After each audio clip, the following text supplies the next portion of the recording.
বন্ধুরা, তোমরা সবাই কেমন আছো? আশা করি ভালো আছো, সুস্থ আছো। আর এখন টাইম কটা বাজে জানো? 1টা বাজে 10 মিনিট বাকি। আজকে অনেক দেরি হয়ে গেল ব্লগটা শুরু করতে, বুঝেছো? তো ওদিকে বসিয়ে দিয়েছি ডাল, সবজি কাটবো, আর এদিকে মেয়ে জামা কাপড় মেলছে। যা বৃষ্টি শুরু হয়েছে, এখন দেখছি আকাশটা পরিষ্কার হয়েছে, ওই জন্য মেয়েকে বললাম মেল। উপরের ঘরে মেলা ছিল, সব নিয়ে এসে এখন মেলছে। রাত থেকে বৃষ্টি শুরু হয়েছে, মাঝরাত থেকে একদম সকাল পর্যন্ত বৃষ্টি হলো। আচ্ছা, ঘুম দিয়ে উঠতে বড্ড দেরি হয়ে গেছে, মেঘলা ওয়েদার, বৃষ্টি হচ্ছে। 8:30 মতন বেজে গেছে আমার উঠতে, আর মেয়েরা সব উঠেছে 9টায়। আর বড় মেয়ের শরীরটা ভালো না, বড় একটু জ্বর লাগছে বলছে। তো রাত্রে প্রচণ্ড পরিমাণে মাথা ব্যথা করছিল, ঘুমাতে পারছিল না, গা হাত পা ওষুধ দেওয়া হয়েছে, তার জন্য ও গেল না স্কুলে। আর মেজমাও গেল না বৃষ্টির জন্য। থাক, আজকে প্রচুর বৃষ্টি হয়েছে। রান্না এখনো বসাইনি, রান্না করব। কালকেকারের ভাত ছিল, ভাতটা ভেজে দিয়েছি, দাদাভাই খেয়ে গেছে। দাদাভাই আজকে একটু দেরি করে বেরিয়েছে, দেরি হয়ে গেছে বললাম উঠতে। আমি উঠে গেছি আগে, কিন্তু ওরা সব দেরি করে উঠেছে। ওই জন্য হলো ডালটা বসিয়ে দিই, ভাতটা পরে বসাচ্ছি। চলো, ঢেঁড়স নিয়েছি, ঢেঁড়স কাটবো। আজকে নিরামিষই রান্না করব, কারণ আজকে হলো শুক্রবার আর কালকে শনিবার। আর বিপত্তারিণী পুজোটা করতে পারিনি মঙ্গলবারে, দেখি শনিবারটা কালকে করবো। ওই জন্য এই যে বসে গেছি কাটাকাটি করতে। ডালটা দিকে হচ্ছে হোক, আর ঢেঁড়স নিয়ে নিয়েছি, কড়াটায় নিলাম, কড়াটায় রান্না করবো, সুবিধাও হয়েছে ধরতে, ওই জন্য দিয়ে দিলাম। চলো কেটে নিই।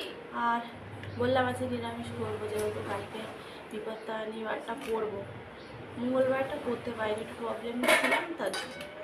তো শনিবার আছে কালকে, কালকেরটাই করবো কিছু। মানে প্রথম পুজোটাই কিন্তু করি, এবারে করতে পারলাম না। মেশির কাছাটা হয়ে গেছে, যা বেশি ঘোরাস না, পরিষ্কার তো। কেন এরকম করে যাস? দেখ দেখ কি অবস্থা হলো। তো আজকে সকালে উঠে সব কাজ আমিই করেছি, মেয়ে যেই কাজটা করে সেগুলো আমিই করেছি।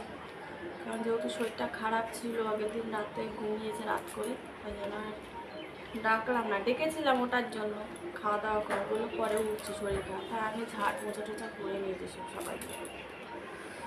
চলো, তখন বললাম মেলে দে একটু জামা কাপড়। দেখো কতগুলো ঢেঁড়স খারাপ বেরিয়েছে, এই কাটা হলো, এই কাটা সব পচে গেছে, বাকি ওখানেও রেখেছি, পচে গেছে।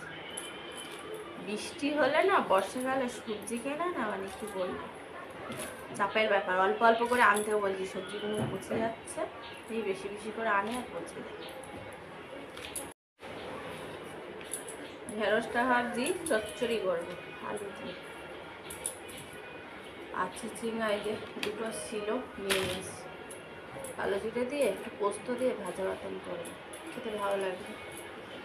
রোদ ওঠ ঠাকুর, রোদ ওঠ, সব শুকিয়ে যাক। সব উপরে মেলে দিয়ে এসেছিলো, গাছাগাছি খরা হয়ে গেছিলো, তো এখন দেখছি একটু রোদ বেরিয়েছে, তাই বললাম সব নিচে নেমে একটু দিয়ে আমি একটু রান্না করবো না করবো, তাই মেয়েকে বললাম একটু মেলে দেখতে। তো চলো বন্ধুরা, এই যে তরকারি বসিয়ে দিচ্ছি, পাঁচফোড়ন দিয়ে দিয়েছি, দিয়ে ঢেঁড়স আলুটা এই যে ভাজা ভাজা করে নিয়ে টমেটো একসঙ্গে দিয়ে মশলা টশলা দিয়ে আর কষিয়ে নেবো। তো ঢেঁড়স আলুর চচ্চড়িটা আগে করে নিলাম। আর ওদিকে ডালটা আমার সেদ্ধ হয়ে গেছে, জল দিয়ে দিয়েছি, হলুদ টলুদ দিয়ে নিয়েছি, এবার ফোড়ন দেওয়ার পালা।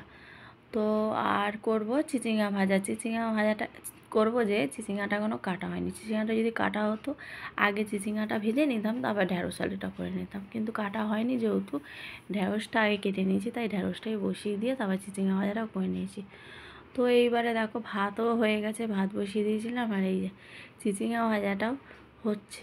আর ওদিকে ডালটা ওই যে ফোড়ন দিয়ে নিয়ে একটু ফুটিয়ে নিচ্ছি, বাটিতে করে ফোড়ন দিয়ে তারপর ঢেলে দিয়েছি আবার ওই বাটির মধ্যে দিয়ে। চলো, এই যে রান্না বান্না হয়ে গেছে, এদিক দিয়ে ভাত বেড়ে নিচ্ছে, একদম গরম গরম ভাত, দেখতেই পাচ্ছ ধোয়া উঠছে।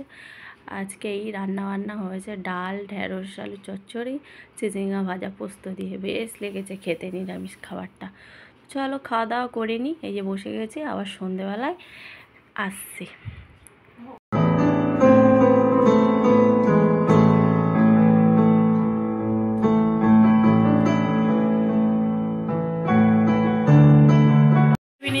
সবাইকে শুভ সন্ধ্যা। তো চলো এখন চা হবে। চা সোনামণি নিমকি খাচ্ছে, এই যে একটা হাতে নিমকি নিয়ে নিয়েছে। চলো চাটা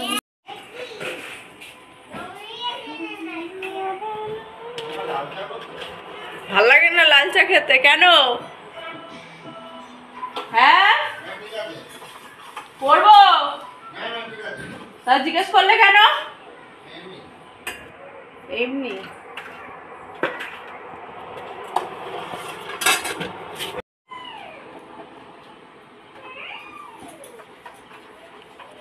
বিছানার উপর খাচ্ছিস? হ্যাঁ বিছানার উপর খাচ্ছিস? আমি যাচ্ছি। একজনের ফুলছে, তোরা খাচ্ছিস। পিঁপড়ে ধরুক না। এই সর সর সর সর।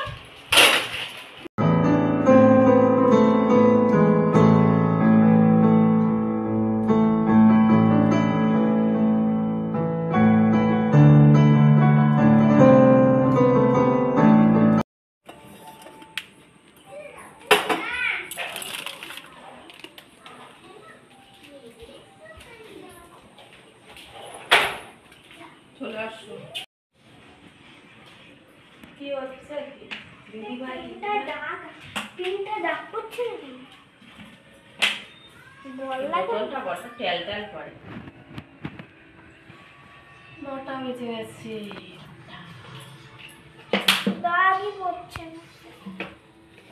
এই যে সব মাখা হয়ে গেছে, লেচি কেটে নিয়েছি। 11টা মতন হয়েছে। চলো এবার বেলবার পালা আর ভাজবার পালা। কথা এখন উল্টো পাল্টা হয়ে যাচ্ছে সব। পেলা বলছি, কি হয়েছে কিছু বলবি? দেখো আমার মেয়ে এঁকেছে, সেটা এঁকেছিস? বাহ খুব সুন্দর হয়েছে, খুবই সুন্দর। আঁকার হাতটা এখনো ভালো আছে। এই যে প্রায় হয়ে গেছে রুটি। এই যে একটা এখন বসিয়েছি, এই একটা বেলে নিয়েছি, আর একটা বাকি আছে। হয়ে গেছে। চলো দেখি কি করছে মেয়েরা। এই দেখো অবস্থা, দেখো শুয়ে শুয়ে দেখো। পড়াশোনা হয়ে গেছে, গাছ করছে দেখো। রুটি হয়ে গেছে, আর একটা বাকি হলে হয়ে যায়। আর একজন ওই যে বসে বসে রুটি খাচ্ছে। একটু দাদা ভাইয়ের কাছে রেখে রুটি করতে এসেছিলাম, যেই ওর দিদি ভাইকে দরজাটা খুলেছে চলে এসছে মামা করতে করতে। বলছে বিস্কুট দাও, বিস্কুট। এখন বিস্কুট খায় বলো? একটু রুটি ছিঁড়ে দিয়েছি, পাটা তুলে আবার বসেছে। আমি রুটি দিচ্ছি, বলছে থ্যাংক ইউ। আমি বলছি ওয়েলকাম, ও আবার বলছে ওয়েলকাম। থ্যাংক ইউ বলো। Thank you, welcome, welcome. তো বন্ধুরা রুটি হয়ে গেছে, আর দেখো সব পরিষ্কার পরিচ্ছন্ন করে নিয়েছি, বাসনগুলো মেজে নিয়েছি। চলো খেতে দেবো। এখানে ভাতও আছে, আর যা যা করেছি চিচিঙ্গা ভাজা, ডাল, ঢ্যাঁড়সের তরকারি, সেগুলোই আছে, ওগুলো দিয়ে হয়ে যাবে। তো চলো খাওয়া দাওয়া করে নিই। অনেক বাজে, কটা বাজে দেখো, 10টা 15। চলো চলো তাহলে খাওয়া দাওয়া করে নিই। আমি থালা নিয়ে যাচ্ছে, ঘরেই বসবো। আর মাথাটা আজকে ঘষেছি তো, দেখো কি অবস্থা, কেরম হয়ে আছে, চুলগুলো গুঞ্জনির মতো। তাহলে চলো আজকের মতো ব্লগটা এখানে রাখছি, নেক্সট ব্লগে দেখা হবে। হ্যাঁ, তো তোমরা সবাই ভালো থাকবে, সুস্থ থাকবে। সবাই বলি good night, tata, bye, see you.